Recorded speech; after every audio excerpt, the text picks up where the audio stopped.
নেই রাস্তা, নেই নিকাশির কোনো ব্যবস্থা।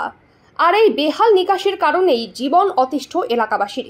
এলাকায় ঢুকতে পারছে না অ্যাম্বুলেন্স। বর্ষার আগে নিকাশির দাবিতে অভিনব বিক্ষোভ এলাকাবাসীর।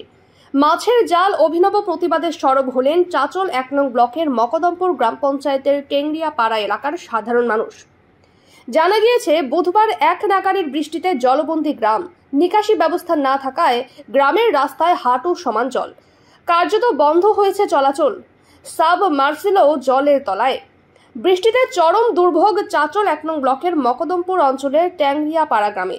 এটা ইন্ডিয়া পাড়ার গ্রামের রাস্তা, শহরে ঢোকার মূল প্রবেশপথ। রাস্তা দিয়ে বেশ কয়েকটি গ্রামের মানুষ তারা যাতায়াত করেন, কিন্তু দুদিনের হালকা মাঝারি বৃষ্টির ফলে কার্যত রাস্তা পুকুরে পরিণত হয়েছে। জল নিকাশি ব্যবস্থা না থাকার কারণে রাস্তায় দাঁড়িয়ে রয়েছে হাঁটু সমান জল। সেই জল ভেঙে যাতায়াত করছেন গ্রামের সাধারণ মানুষ। শুধু তাই নয়, জল যন্ত্রণার শিকার হয়েছেন হাসপাতালে যাওয়া অসুস্থ রোগী থেকে শুরু করে স্কুলের পড়ুয়ারা।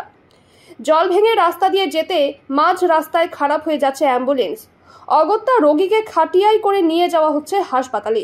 এলাকায় তৈরি করা হোক নিকাশি ব্যবস্থা। একাধিক দাবি নিয়ে বহুবার পঞ্চায়েত ও ব্লক প্রশাসনের দ্বারস্থ হয়েছেন গ্রামের সাধারণ মানুষ, কিন্তু কাজের কাজ কিছুই হয়নি। শাসকের দখলে থাকা পঞ্চায়েতে অনুন্নয়নের ছোঁয়া। দ্রুত নিকাশি নালার দাবিতে বুধবার জলমগ্ন রাস্তায় অভিনব প্রতিবাদে সরব হলেন গ্রামবাসী। রাস্তা যখন জমা জলে কার্যত জলাশয় রূপ নিয়েছে, তখন সেখানে মাছের জাল ফেলে বিক্ষোভে সামিল হলো স্থানীয়রা। দীর্ঘক্ষণ ধরে চলে বিক্ষোভ। গ্রামবাসীদের দাবি, দ্রুত নিকাশি নালা গড়ে তোলা হোক, না হলে তারা বৃহত্তর আন্দোলনে সামিল হবে।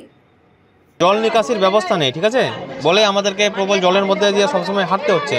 পুরো গ্রামই এখান দিয়ে যাতায়াত করতে হয়, ঠিক আছে। আমাদের পুরো গ্রামটাই, যেহেতু মাঠ ওইদিকে, এখানে বাজার, ওইদিকের লোক এইদিকে, এইদিকের লোক ওইদিকে, পুরো গ্রামই ধরেন যে যেতে হয় এই রাস্তা দিয়ে। তো আমাদের এখন প্রধানত জল নিকাশি একদম লাগবেই। আমাদের এখানে যদি ড্রেনেজ সিস্টেম করা থাকে, সিনেজ সিস্টেমটা যদি ভালো করে থাকে, তাহলে এই জলের কিন্তু সমস্যা হবে না।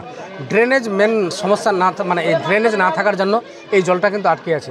আজকে যদি এখানে এখন এই মুহূর্তে যেটা করতে হবে আর কি, যদি কোনো পাইপ দিয়ে ব্যবস্থা করে কোনো সিস্টেমের মাধ্যমে যদি এই জলটাকে বাইরে কোথাও ফেলানোর ব্যবস্থা হয়, তাহলে আপাতত এটা একটা সমাধান হবে। আর এরপরেই কিন্তু ড্রেনেজ যদি না করতে পারে, তাহলে কিন্তু এইভাবে আমাদের বছরের পর বছর সমস্যাটা থেকেই যাবে। ওটা বিগত দিনে এর আগের পঞ্চায়েত ছিল কংগ্রেসের, ওখানকার প্রধান ছিল কংগ্রেসের, তারা কোনো কাজ করেনি। আমাদের সবে 8 মাস বসা হয়েছে, আমাদের পঞ্চায়েত সমিতিও ছিল না। আমরা পঞ্চায়েত এবং পঞ্চায়েত সমিতি পেয়েছি, আমরা ওটা দ্রুত ব্যবস্থা করব। ওরা 5 বছরে যেটা করতে পারেনি, আমাদের সবে 8 মাস হয়েছে, এটা প্রথম বর্ষা হলো। আগামীতে বর্ষার মধ্যে সেই কাজটা আমরা দ্রুত সেরে ফেলার চেষ্টা করব, এটা আমরা আশ্বাস দিতে পারি। আমরা সাধারণ মানুষের পাশে আছি এবং আগামীতেও থাকবো। আগে তো নিকাশ হতো এই দিক দিয়ে, এখন তো সব ভরাট করে দিয়েছে, বাড়ি দিয়ে দিয়েছে বলে এখন নিকাশ হচ্ছে না। এর আগে কোনো চেষ্টা হয়নি।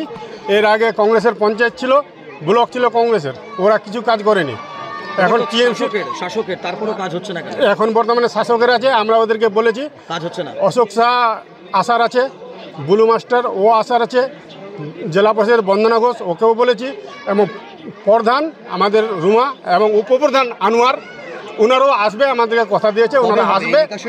এবং আমরা আজকালের মধ্যে ওদেরকে প্রপার ফিল্ডে এনে সরজমিন তদন্ত করে আমাদের জন্য কাজটা করে, এই জন্য আমরা আবেদন করেছি। আজকে সকালে আসার ছিল, কিন্তু যেহেতু বৃষ্টি এখন সমস্যা হয়েছে, জল যেতে পারছে না কোনো মানুষ। এই রাস্তা দিয়ে কোথায় যেতে হচ্ছে? বিহার, উত্তর দিনাজপুর, দক্ষিণ দিনাজপুর, হাজার হাজার লোক এই রাস্তা দিয়ে যাতায়াত করে। হ্যাঁ, এতদিন ধরে কোনো কাজ হয়নি, কোনো ট্রেন নাই। এটা হাই রোড হওয়ার দরকার আছে, এটা হাই রোড হওয়ার দরকার, কিন্তু এতদিন হয়ে গেল কোনো এই রাস্তা হয়নি। 250 মিটার একটা ড্রেন লাগবে ইমার্জেন্সি। উত্তরবঙ্গ উন্নয়ন পরিষদ, জেলা পরিষদ, পঞ্চায়েত সমিতি, পঞ্চায়েত যে কেউ করতে পারে, ইমার্জেন্সি এটা করুক। এখন তো ওনারা সব জায়গায় শাসন ব্যবস্থায় আছেন, বিরোধীদের দিয়ে দোষারোপ দিয়ে লাভ নেই।